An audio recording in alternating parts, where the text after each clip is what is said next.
No ar, Minuto da Unicidade, com o pastor Tony de Souza.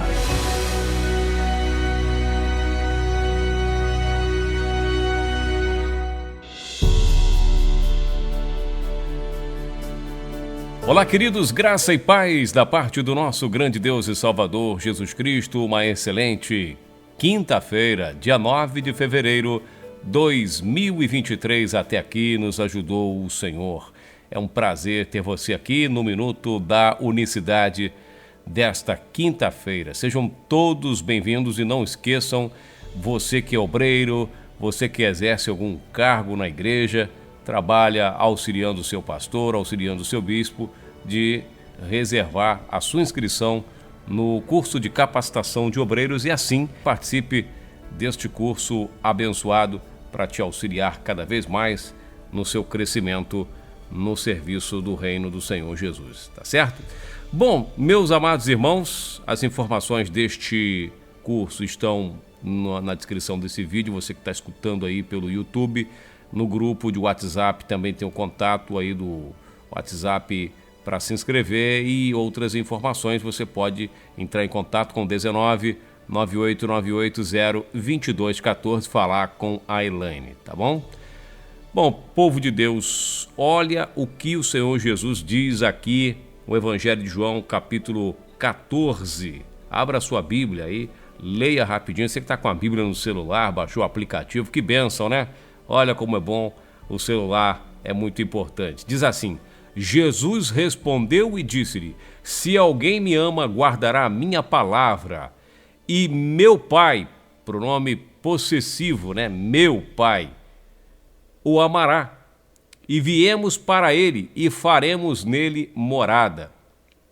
Um detalhe que eu li aqui no verso 23 de João 14, você vai observar que o Senhor Jesus sempre fala meu Pai. Quando ele não fala meu Pai, ele fala vosso Pai. Dificilmente, aliás, eu acho que nunca ele fala nosso Pai, a não ser no modelo de oração lá do Pai Nosso de Mateus 6.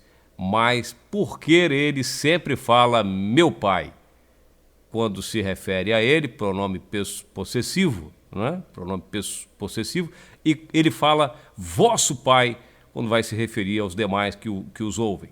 É um detalhe que não pode passar despercebido. Mas não é esse o tema que hoje é. Viemos para ele e faremos nele morada. Pronto, basta ler isso aqui para que muitas pessoas falem, olha, complicou, hein? Ele está falando no plural.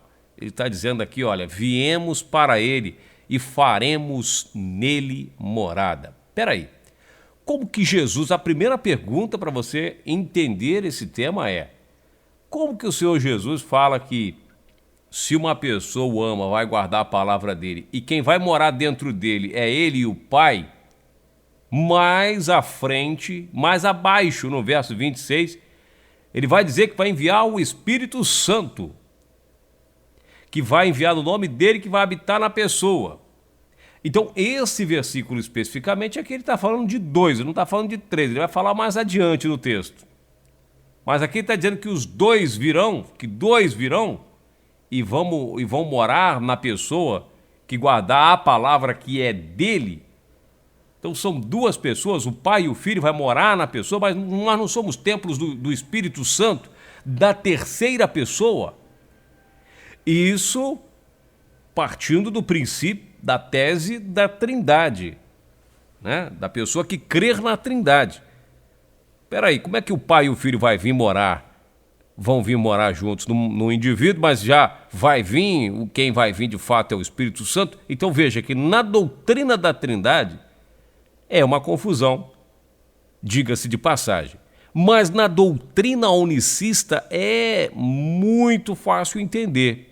Até porque já entende-se que o Espírito Santo é o Espírito do próprio Yahvé, próprio soberano, do próprio Jesus.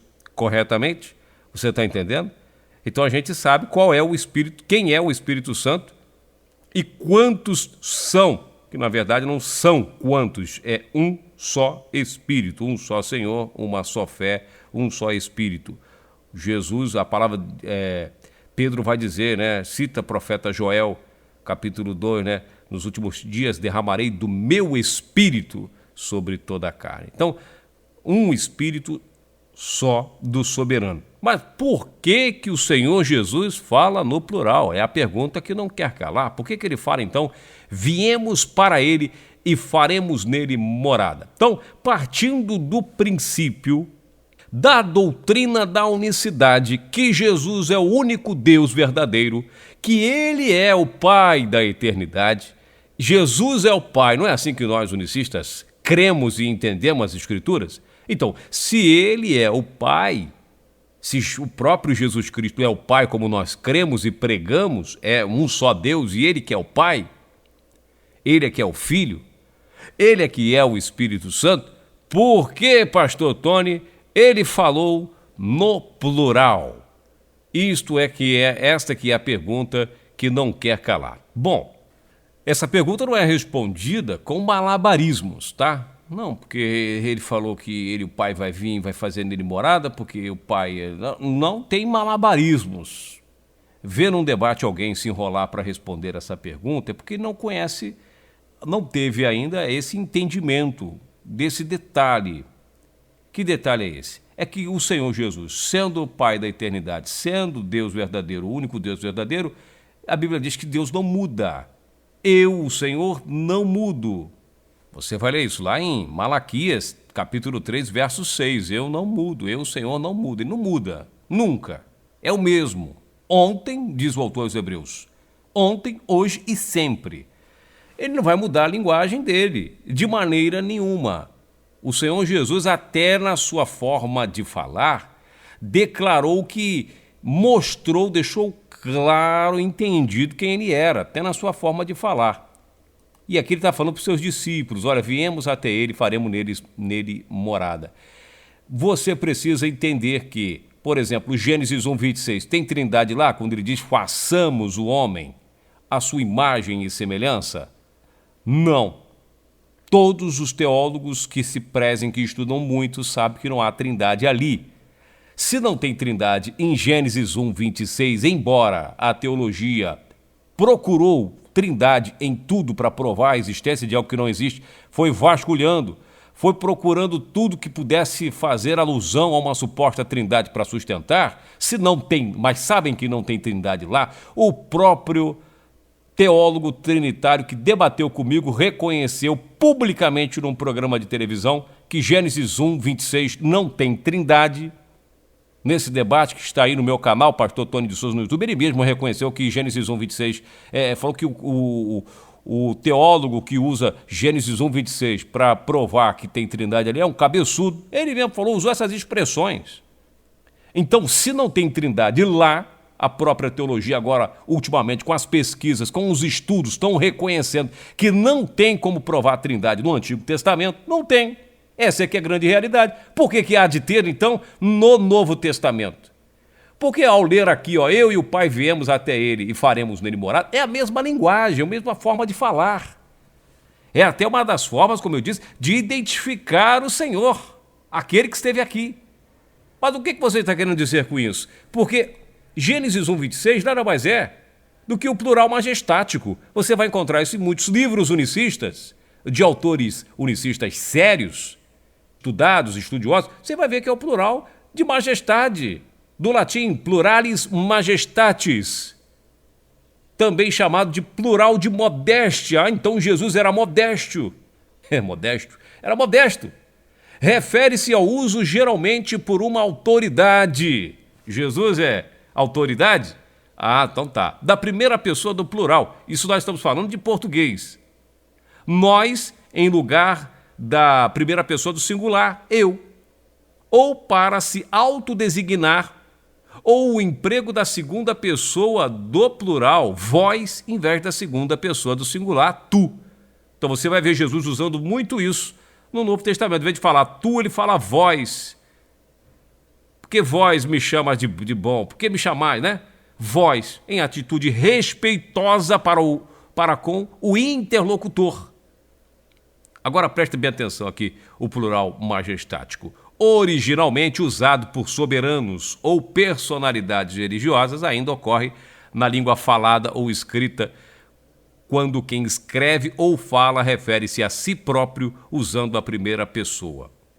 Então, ele usou a palavra nós, quer dizer, é a primeira pessoa do plural, nós, em vez da primeira pessoa do singular. É para se autodesignar.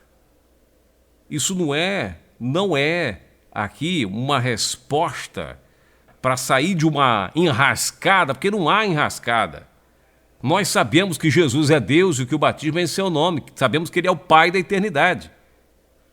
Só que nós muitas vezes não conhecemos essas questões gramaticais, tanto do português quanto do hebraísmo. Às vezes é necessário, como nesse caso aqui. Qual seria a outra explicação, se não ser o Senhor utilizando de uma forma de se expressar idêntica à que ele usava lá no Antigo Testamento? Desçamos e confundamos, quem irá por nós? Quem enviaremos? Agora o homem é como um de nós. Veja que ele vai falando no plural e não tem trindade, ou tem trindade. Aí você tem que decidir, ou se trata do plural majestático, falado por uma autoridade soberana, que é o caso de Cristo, que é o caso de Deus, ou tem três ali falando. Porque não pode ter o Espírito do Pai e o Espírito do Filho morando numa pessoa, e ainda tem mais o Espírito da terceira pessoa, são três Espíritos.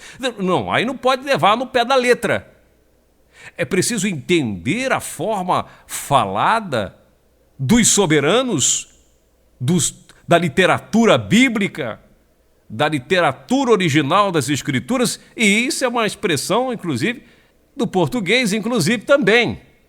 Então veja que basta estudarmos um pouco para que nós possamos a compreender com um pouco mais de clareza e não ficar gaguejando, né? Para que na hora de um debate, na hora que a gente vai falar, para não acontecer que na hora que a gente for debater, falar desta mensagem gloriosa para alguém, e aí vem uma pergunta que você nem esperava. Nem esperava. É por isso que eu estou trabalhando também. Há um trabalho, né? E para se trabalhar você tem que ter tempo, tem que se dedicar, né? Tem que parar tudo que você está fazendo para se dedicar à leitura, ao estudo. Estou fazendo aqui um livreto, né? Um livro resumido, né? Com formas de estratégia para evangelizar uma pessoa trinitária, uma pessoa que crê na Trindade, para falar da unicidade de Deus. Em breve ele estará à sua disposição para você adquirir e assim a gente vai crescendo, porque às vezes vem umas perguntas dessa, ou não é? Viemos até ele, tá vendo aqui, ó, tá falando plural, são dois, tá vendo aqui, ó. Eu e o pai, meu pai no pronome possessivo, o pai dele, né? E ele é o pai, como é que ele fala o pai dele? Então, assim, são questões que nós precisamos ter bem claro na hora de responder a uma pessoa que está querendo, de fato, honestamente, conhecer a mensagem do nome, tá bom? E ainda estão abertas as inscrições para o curso Capacitação de Obreiro, que vai te orientar, te dar aí as condições, as ferramentas para você continuar pesquisando mais da Palavra de Deus. Entre em contato ou nas informações está aqui no rodapé do vídeo, faça esse curso, é online, você vai poder fazer também, acompanhar as aulas, ainda que não dê para assistir sábado no horário, você pode assistir mais tarde, pode assistir no outro dia. Voltaremos amanhã com mais uma edição do Minuto da Unicidade. Que Deus abençoe a todos de maneira rica e abundante, graça e paz. Minuto da Unicidade.